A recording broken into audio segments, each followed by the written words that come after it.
ओम शांति। 10 जून 2024 की साकार मुरली है। बाबा कहते हैं, मीठे बच्चे, लक्ष्य को सदा सामने रखो तो दैवी गुण आते जाएंगे। अब अपनी संभाल करनी है। आसुरी गुणों को निकाल दैवी गुण धारण करने हैं। प्रश्न: आयुष्मान भव का वरदान मिलते हुए भी बड़ी आयु के लिए कौन सी मेहनत करनी है? उत्तर: बड़ी आयु के लिए तमोप्रधान से सतोप्रधान बनने की मेहनत करो। जितना बाप को याद करेंगे उतना सतोप्रधान बनेंगे और आयु बड़ी होगी। फिर मृत्यु का डर निकल जाएगा। याद से दुख दूर हो जाएंगे। तुम फूल बन जाएंगे। याद में ही गुप्त कमाई है। याद से पाप कट जाते हैं।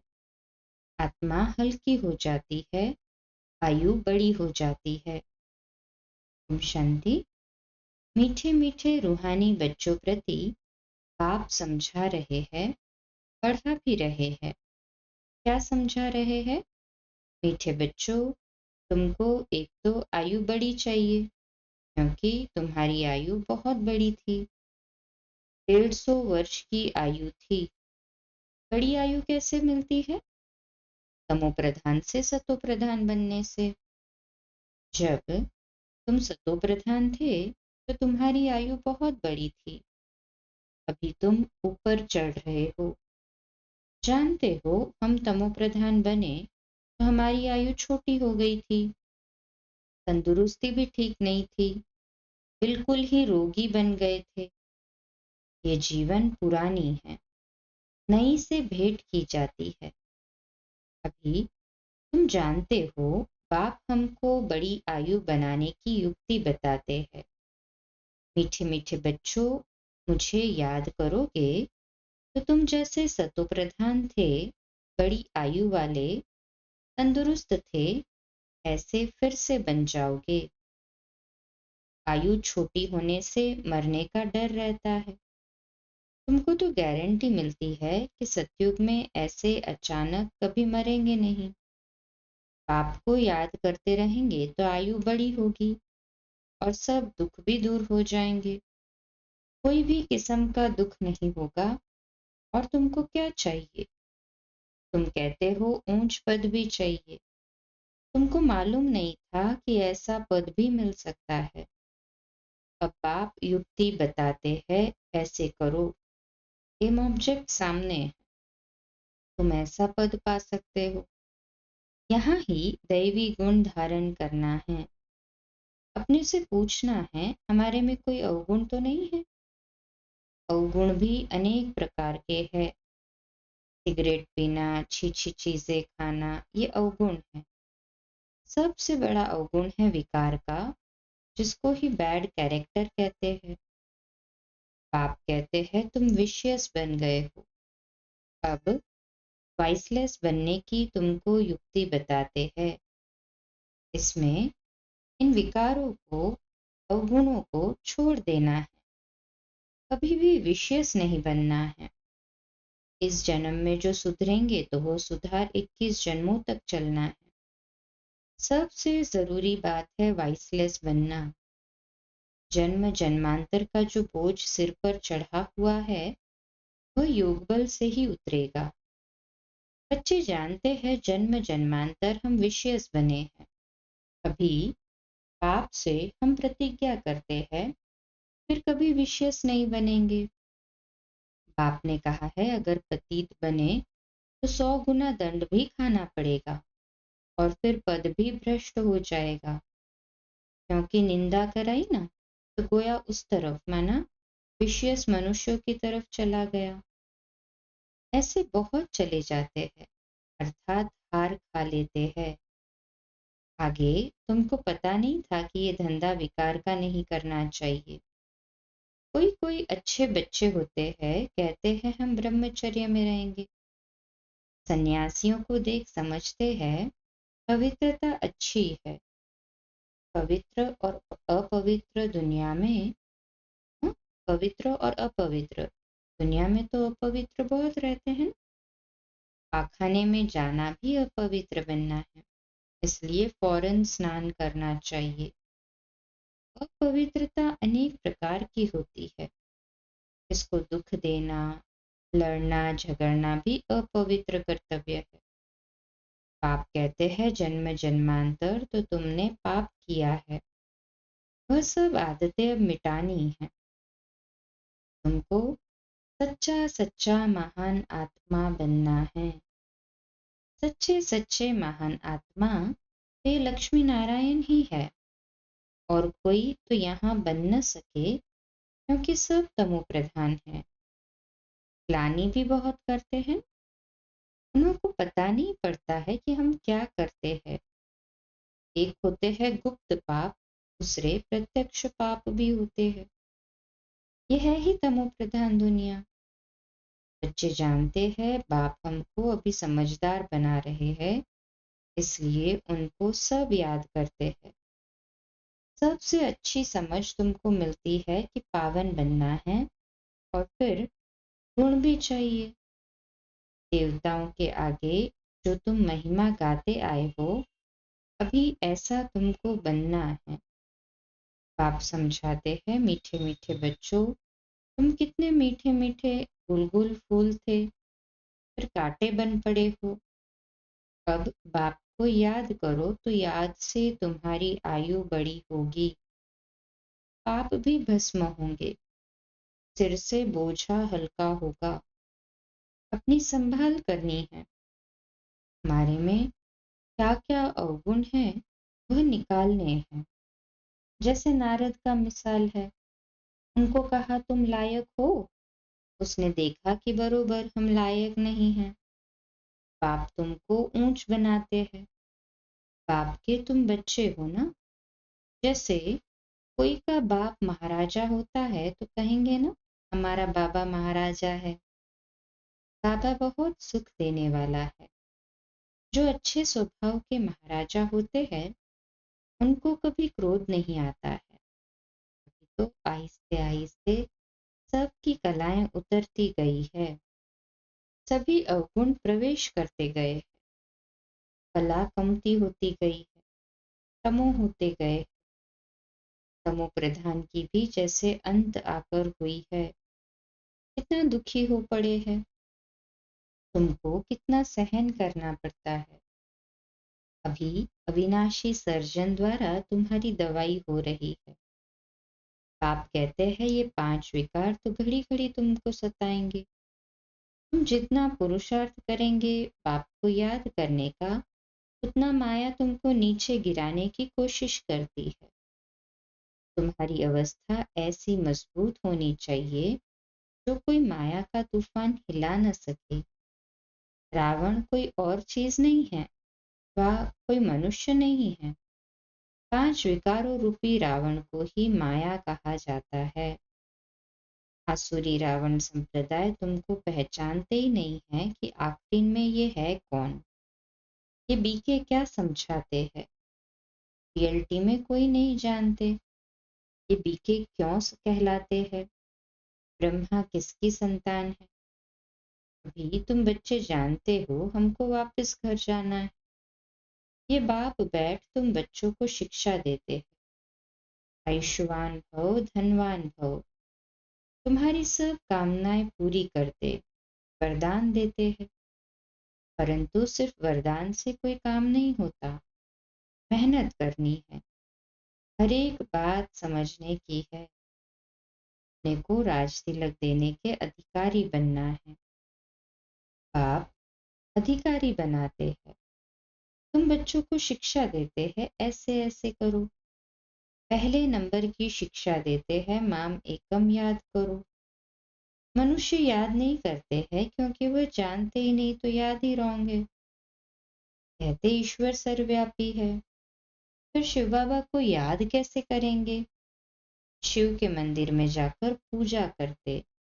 तुम पूछो इनका ऑक्यूपेशन बताओ, कहेंगे भगवान सर्वव्यापी है।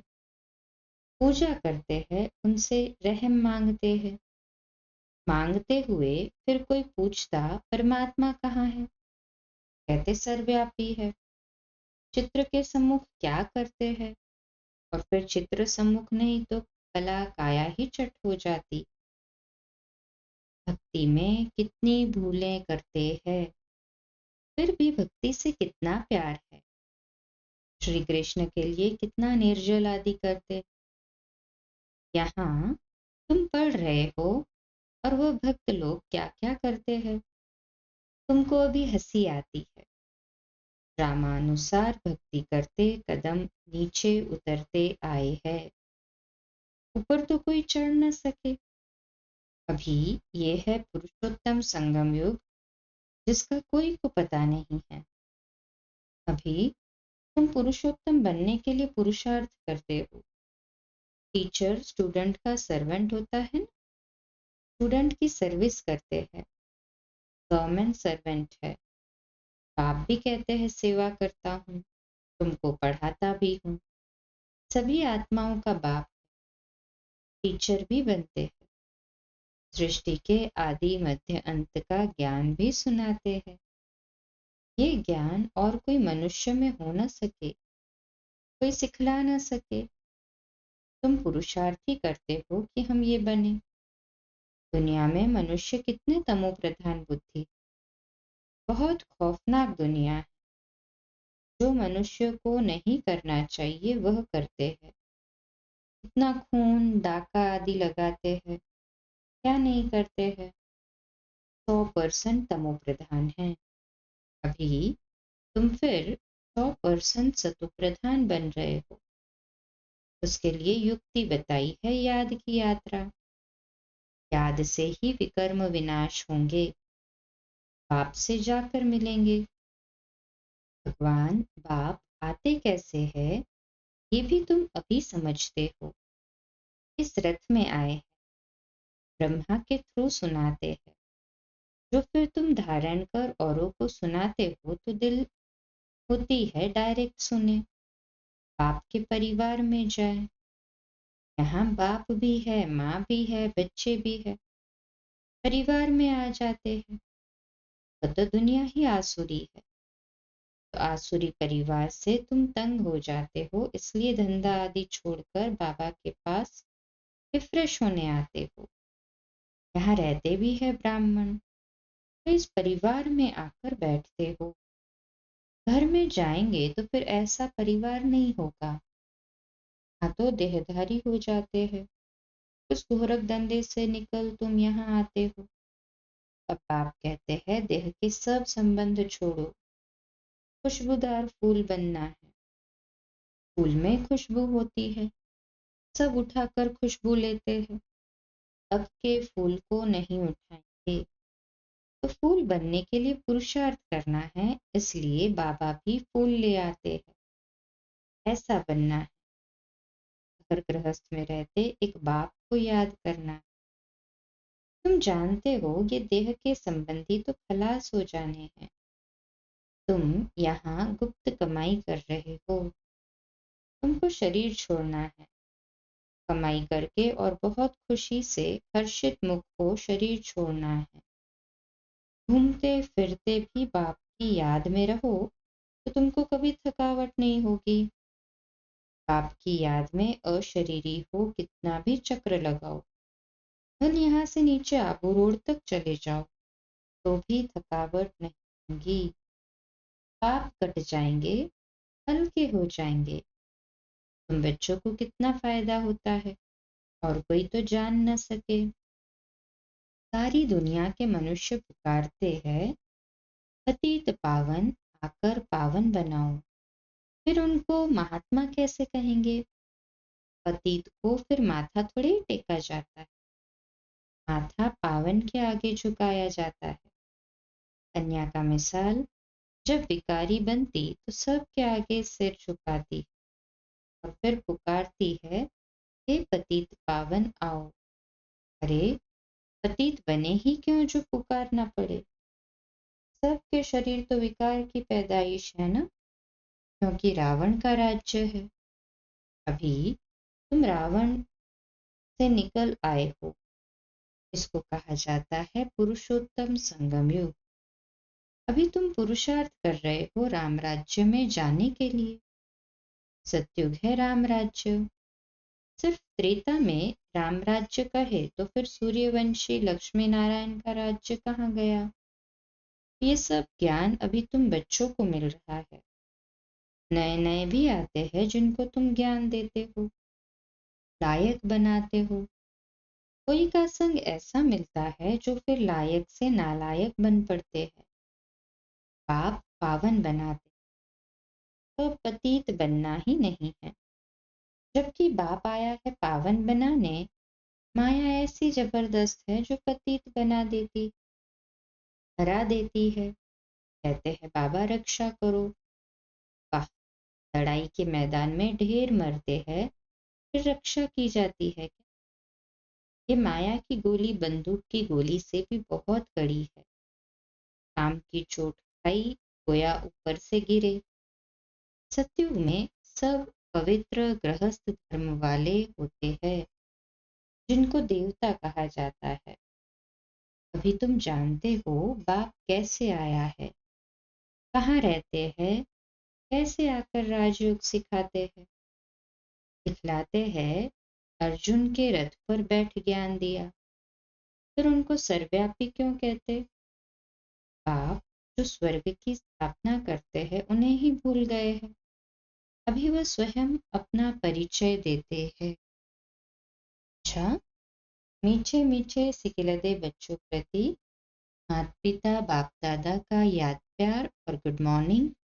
रूहानी बाप की रूहानी बच्चों को नमस्ते।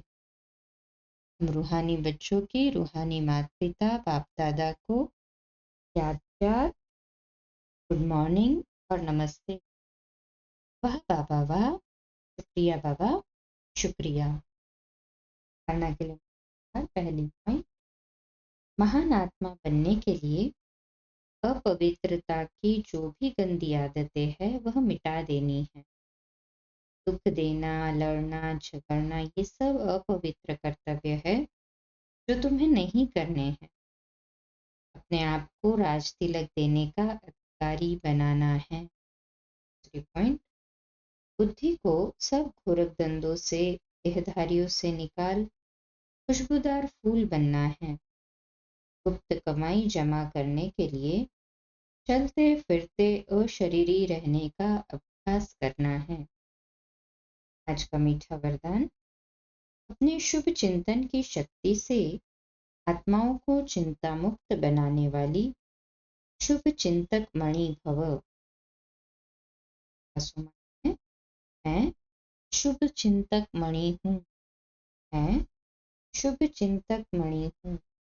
विश्लेषण, आज के विश्व में सब आत्माएं चिंतामणि हैं। उन चिंतामणियों को शुभ चिंतक मणियां अपने शुभ चिंतन की शक्ति द्वारा परिवर्तन कर सकते हो। जैसे सूर्य की किरणें दूर दूर तक अंधकार को मिटाती है, ऐसे आप शुभ चिंतक मणियों की शुभ संकल्प रूपी चमक व किरणें विश्व में चारों ओर फैल रही है। इसलिए समझते हैं कि कोई स्पिरिचुअल लाइट गुप्त रूप में अपना कार्य कर रही। ये टचिंग अभी शुरू हुई है, आखिर ढूंढते ढूंढते स्थान पर पहुंच जाएंगे। लोगन, बाप दादा के डायरेक्शन को क्लियर कैच करने के लिए मन बुद्धि की लाइन क्लियर रखो। आज का अव्यक्त इशारा है, योग माना ही याद का अटेंशन। जैसे कर्म नहीं छोड़ सकते वैसे याद भी न छूटे। इसको कहा जाता है कर्मयोगी। कर्मयोगी अर्थात हर कर्म द्वारा बाप से स्नेह और संबंध का हर आत्मा को साक्षात्कार हो। जैसे हद की आत्माओं से स्नेह रखने वाली आत्मा के चेहरे और चलन से दिखाई देता है कि कोई के स्नेह में लवलीन है, ऐसे हर कर्म आपके साथ स्नेही आत्मा का अनुभव कराए, तब कहेंगे कर्मयोगी। अच्छा, कम बोलो, धीरे बोलो, मीठा बोलो, सत्य बोलो, सोच समझ कर बोलो। मित्र भाव, निर्माण भाव, निर्मल वाणी। आज का नया दिन सभी को मुबारक हो, मुबारक हो, मुबारक हो। शुभ दिवस। ओम शांति।